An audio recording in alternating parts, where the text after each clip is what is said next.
सुप्रभात बच्चों। आज अब तक हमने स्वरों के वर्गीकरण को पढ़ा। आज हम व्यंजनों के वर्गीकरण को पढ़ेंगे। व्यंजनों का वर्गीकरण दो आधारों पर किया जाता है। नंबर 1 है प्रयत्न के आधार पर, नंबर 2 है उच्चारण स्थान के आधार पर। प्रयत्न के आधार पर व्यंजनों का वर्गीकरण। इसको जानने से पहले हम प्रयत्न को जान लेते हैं कि वे प्रयत्न होता क्या। व्यंजनों के उच्चारण में लगने वाले यत्न या प्रयास को प्रयत्न कहते हैं। अर्थात जब हम व्यंजनों का उच्चारण करते हैं उस समय प्रयास करते हैं, उस प्रयास को हम क्या कहते हैं? प्रयत्न कहते हैं। इसके आगे 3 भागों में बांटा गया है। अब वो कौन कौन से होते हैं? स्वर तंत्रियों में कंपन के आधार पर व्यंजनों का वर्गीकरण, नंबर 2 है प्राणत्व के आधार पर व्यंजनों का वर्गीकरण, और नंबर 3 है जीभ, मुख आदि अवयवों में रुकावट के आधार पर व्यंजनों का वर्गीकरण। तो सबसे पहले है स्वर तंत्रियों में कंपन के आधार पर व्यंजनों का वर्गीकरण। स्वर तंत्रियों में कंपन के आधार पर व्यंजनों को 2 भागों में बांटा जाता है।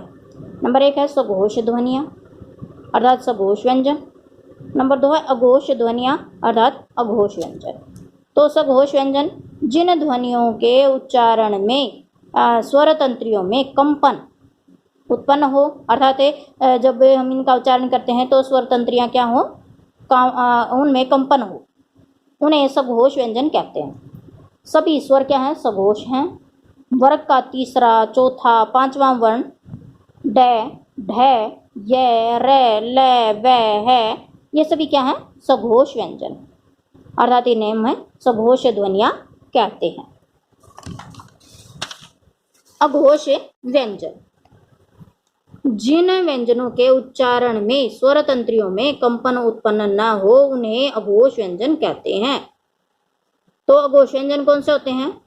प्रत्येक वर्ग का पहला दूसरा वर्ण श, श, स अघोष व्यंजन है भाई। प्राणत्व के आधार पर व्यंजनों का वर्गीकरण। प्राणत्व के आधार पर व्यंजनों को 2 भागों में बांटा गया है। नंबर 1 है अल्प प्राण व्यंजन और नंबर 2 है महाप्राण व्यंजन। अब अल्प प्राण व्यंजन क्या होते हैं? कौन से होते हैं? अल्प प्राण व्यंजन। प्राण का अर्थ क्या है भाई? प्राण का अर्थ है वायु या श्वास। हमारी सांस जो है वो क्या कहलाती है? प्राण कहलाती है। जिन व्यंजनों ध्वनियों के उच्चारण में प्राण श्वास की मात्रा कम हो, अर्थात फेफड़ों से निकलने वाली हवा की मात्रा क्या हो? कम हो, उन्हें हम अल्प प्राण व्यंजन कहते हैं। जैसे प्रत्येक वर्ग का पहला तीसरा 5वां वर्ण ड, य, र, ल, व आदि, ये क्या है? अल्प प्राण व्यंजन। इन्हें हम विषम वर्ण भी कहते हैं। महाप्राण व्यंजन जिन व्यंजनों के उच्चारण में फेफड़ों से निकलने वाली श्वास या प्राण की मात्रा अधिक हो उन्हें हम महाप्राण व्यंजन कहते हैं। तो महाप्राण व्यंजन कौन से हैं?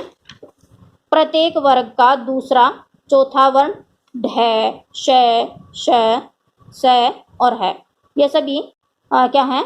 महाप्राण व्यंजन हैं। इन्हें हम समवर्ण भी कहते हैं, ये समवर्ण भी कहलाते हैं।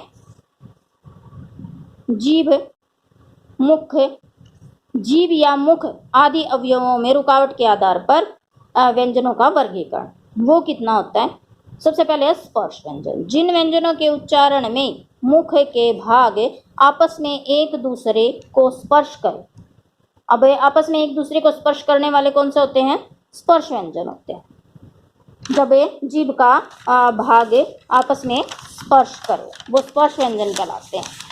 भाई स्पर्श व्यंजन सभी वर्गीय व्यंजन स्पर्श व्यंजन कहलाते हैं, जिनको हमें कवर्ग, चवर्ग और टवर्ग, पवर्ग आदि के नाम से जानते हैं। तो सबसे पहले हैं कवर्ग। इसके उच्चारण में जीभ का पश्चय भाग तालु से स्पर्श करता है या पश्चय भाग का तालु से स्पर्श होता है। चवर्ग इसके उच्चारण में जीभ का अग्रभाग यानी कि अगला भाग तालु से स्पर्श करता है। टवर्ग इसके उच्चारण में जीभ की नोक उलट जाती है और मध्य तालु से स्पर्श होता है। का वर्ग, इसके उच्चारण में जीभ का अगला भाग दांतों को स्पर्श करता है। पवर्ग के उच्चारण में जीव्यामूल अर्थात हमारी जो जीभ है कोमल तालु के पिछले भाग को स्पर्श करती है। इसके अंतर्गत वर्ग का पांचवा वर्ण नहीं आता, अर्थात जो ग, य, न, मैं है वो इसके अंतर्गत नहीं आते। फिर स्पर्श संघर्षी, जिनका उच्चारण करते समय वायु मुख के किसी विशेष भाग को स्पर्श करके घर्षण करके बाहर निकले, उन्हें हम स्पर्श संघर्षी कहते हैं। स्पर्श संघर्षी च, छ, ज, झ, नुक्ता चिन्ह वाले ज और फ, इनको हम आगत वर्ण भी कहते हैं। इनके उच्चारण में जीभ का अगला भाग कठोर तालु के मध्य में स्पर्श करके घर्षण करता है, तो इनका स्पर्श संघर्षी का उच्चारण होता है। संघर्षी जिनके उच्चारण में वायु मुख के विभिन्न भागों से घर्षण करती है, वही बाहर निकले, जैसे फ के उच्चारण में क्या होता है, जो होठ हैं वो दांतों के मध्य में संघर्ष करते हैं। स और ज में जीभ का अगला भाग मसूड़े के बीच में आता है, बीच को स्पर्श करता है। श में जीभ का अग्रभाग यानी कि अगला भाग कठोर तालु के बीच में स्पर्श करता है। ख और ग के उच्चारण में जीभ का पश्चय भाग यानी कि पिछला भाग कोमल तालु के बीच को स्पर्श करता है, तथा है के उच्चारण में स्वर तंत्रियों में घर्षण होता है। अतः स, श, श, है, फ, ख, ग, ज ये क्या है, संघर्षी व्यंजन है, अर्थात इनको हम संघर्षी ध्वनियां कहते हैं। नासिक वर्ण, जिनके उच्चारण में वायु मुख व नाक से निकले, उन्हें हम नासिक वर्ण कहेंगे। जैसे ग, य, ण, न, मैं, ये क्या है, नासिक वर्ण है भाई।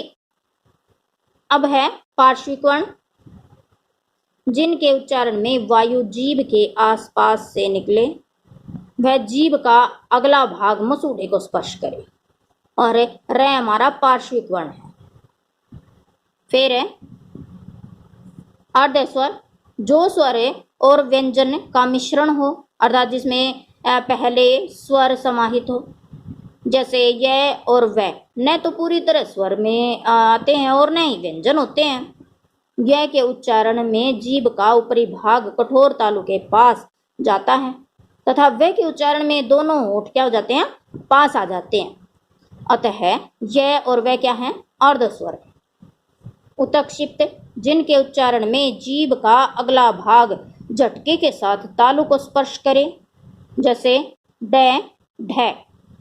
प्रकंपित वर्ण, प्रकंपित वर्ण कौन से होते हैं, जिनके उच्चारण में जीभ की नोक मसूड़े के समीप भीतर से आती हुई क्या करें, हवा को, आती हुई हवा को कांपते हुए बाहर निकाले, जैसे र हमारा क्या है, प्रकंपित वर्ण है। अंतस्थ, जिनके उच्चारण में स्वर और व्यंजन के मध्य की स्थिति हो, जैसे य, र, ल, व, ये हमारे अंतस्थ व्यंजन है, अंतस्थ वर्ण है। ऊष्म व्यंजन, जिनके उच्चारण में मुख में ऊष्मा या अर्थात गर्म हवा उत्पन्न हो, वो ऊष्म वर्ण कहलाते हैं, ऊष्म व्यंजन कहते हैं उनको, जैसे श, श, स और है, ये हमारे ऊष्म व्यंजन है, क्योंकि इनके उच्चारण में क्या होती है, गर्म हवा बाहर निकलती है। इसी का टॉपिक उच्चारण स्थान के आधार पर व्यंजनों का वर्गीकरण हम अगली वीडियो में पढ़ेंगे। धन्यवाद।